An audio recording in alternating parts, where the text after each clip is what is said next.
Hello everyone, welcome back to another episode of r/ProRevenge. In today's episode, cheat on me and brag to your friends? Enjoy deportation. Dad breaks into our house, we make his life hell.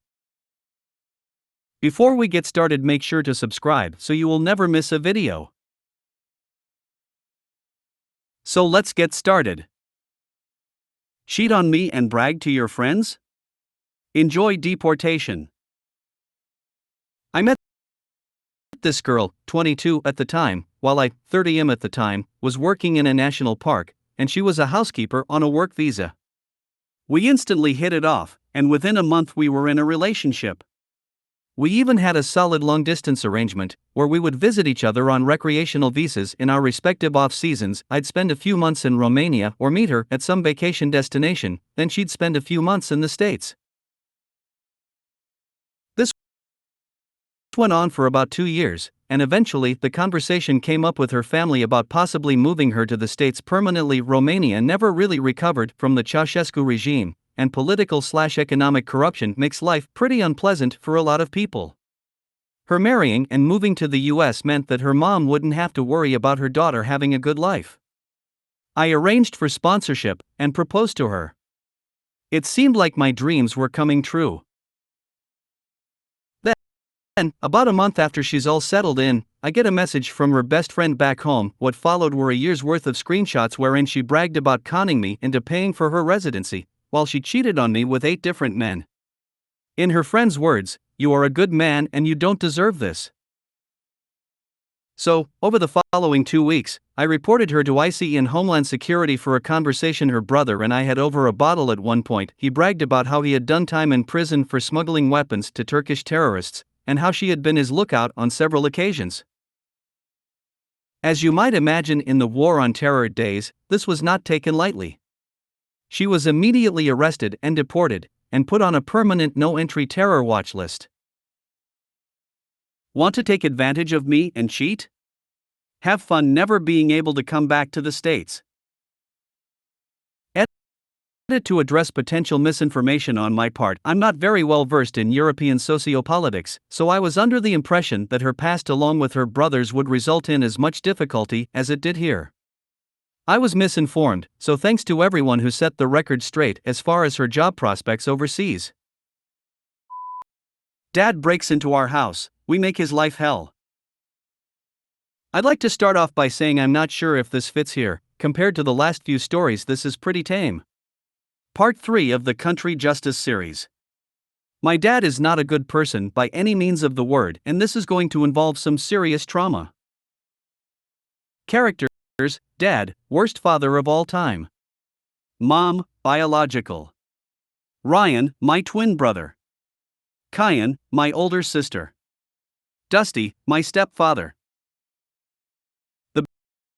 Before, way back when Kyan was born, Dad had already fallen off the wagon. The first thing he ever did was physically force Mom into doing drugs, to make sure she stayed with him. Following her birth, things only got worse. While Mom would do what she could, Dad was not happy about having a kid. He'd lock Kyan in her room for days at a time, because obviously you can't make meth while hearing how hungry your child is. 2 years later, Mom was pregnant with Ryan and me. She immediately tried quitting the drugs, and had some success, but having meth is our system, we were at serious risk. Ryan and I were born with huge complications, premature, barely breathing, and weakened immune systems.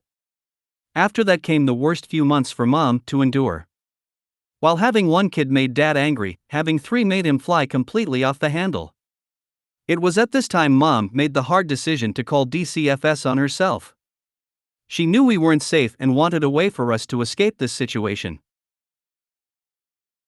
Mom willfully signed away her rights to us, and Dad of course wanted to fight. Both were arrested for child abuse and endangerment, don't cook meth with kids in the house, as well as the drugs. It took 4 years and hundreds of letters for Mom to get into rehab. As this was happening, my siblings and I lived with our grandmother, who we grew up calling Mom. My grandmother had no intention on fully adopting us, but she was left with little choice after a few years. It was either adopt us or we would be taken into DCFS care. Life was better for us mostly. There's a reason I never mentioned my adoptive father, and we were safe. After a few years in rehab, Mom was able to get back in touch with us. She was welcomed and I ended up crying because I found out my adoptive mom wasn't my real mom. We did get to leave kindergarten early the day she came home, though. We grew as a family and it was good. After a few years of this, my adoptive father left the picture. Now everything is actually great. My grandmother passed away in 2017. This was hard for everybody, but especially for Mom. She was devastated, losing the one person who believed she could become clean, a good person, and a great mother. Now, Dad gets put of prison and goes back in every few years, and he usually tries to get in touch when he does. This year was different. We didn't have our grandma to make sure everything would stay safe, and Mom didn't think she could handle seeing him. The mistake: the day comes to bury my grandmother. It was a particularly warm November day. We are all having a hard time and don't deal with grief too well. I stayed with Mom the entire time while Ryan went to our other grandparents to help out. Kyan stayed in her room the whole time. We occasionally checked in on her. Night falls and we are looking through old pictures of Grandma. We were finally able to stop crying. That is until we hear some heavy banging on our door, followed by it swinging open, and in walks Dad. He goes straight to Kyan's room and Mom is simply frozen. This is the first time I've ever seen her this way. He eventually leaves on his own after some screaming and making Kyan cry. He ended up taking her money and then hitting her. Dusty has called the police already. We have a police scanner. Dusty has been outside the whole time, and as soon as Dad left he went to confront him. Mom had to snap herself out of that frozen state and called Dusty inside. She didn't know if Dad was armed or anything and didn't want to take any chances. Dad goes across the street and pulls stuff out of his pocket as the cops pull up. He was dumping his bath salts right in front of the cops. He ends up arrested and we get a restraining order. This is not the last we see of him, though. Over the next few years we hatch a plan to make sure he regrets ever threatening our family again. The plan we managed to come up with was initially supposed to be petty and mildly inconvenient, but it ended up being so much more. We were just going to call the police every week or so on him. If he had something he wasn't supposed to have, back to jail. This didn't work out as planned and the turnout was much more severe. Dad gets out of prison and lives with his mom. Now the problem with this is that we regularly go visit our grandparents, which means he'd either have to leave or we couldn't go. I'm going to call my other grandma Nana to keep things a bit more coherent. Nana would always make him leave if we came over, no matter what temperature, time, or weather conditions. This would also apply to whenever we stay the night. We visited Nana so much after knowing what she'd do to see us. This was just our way of saying screw you to our dad. The thing about this meant he was essentially homeless, didn't have a car, and could barely find a job. When a job did hire him, he'd post in or Nana would tell us. We'd give them a call and have them do a drug test. He always failed the drug tests. So now he's essentially homeless, having the police called on him, and on drugs. He gets tired of this pretty quickly and goes back to Nana's when we are there. A clear violation of the restraining order, so he gets fined. This isn't a meager amount of money either. This ruined his savings. So now he's also broke and got kicked out of Nana's. Now he starts to realize he's pretty screwed. We call the police for a suspicious man sleeping on the sidewalk and he had drugs on him, back to jail. At least he has a bed? After a few times of this he is finally broken, devoid of all hope. He manages to get Nana to let him stay there again, so now we get more updates. This has been going on for months now, and we weren't going to stop. Job, gone. Home, gone. Money, gone. Drugs, gone.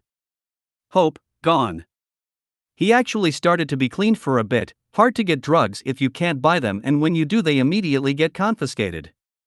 That is until he finds a new woman. He gets back on the drugs thanks to her money. So what do? Get her arrested while he's gone.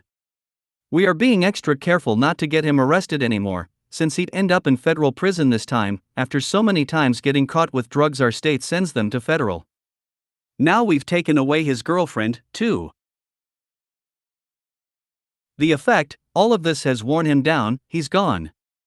Anytime he'd regain even a tiny bit of hope, we'd snuff it out. He eventually tries to take his own life. With a gun. That he's not supposed to have. And he fails.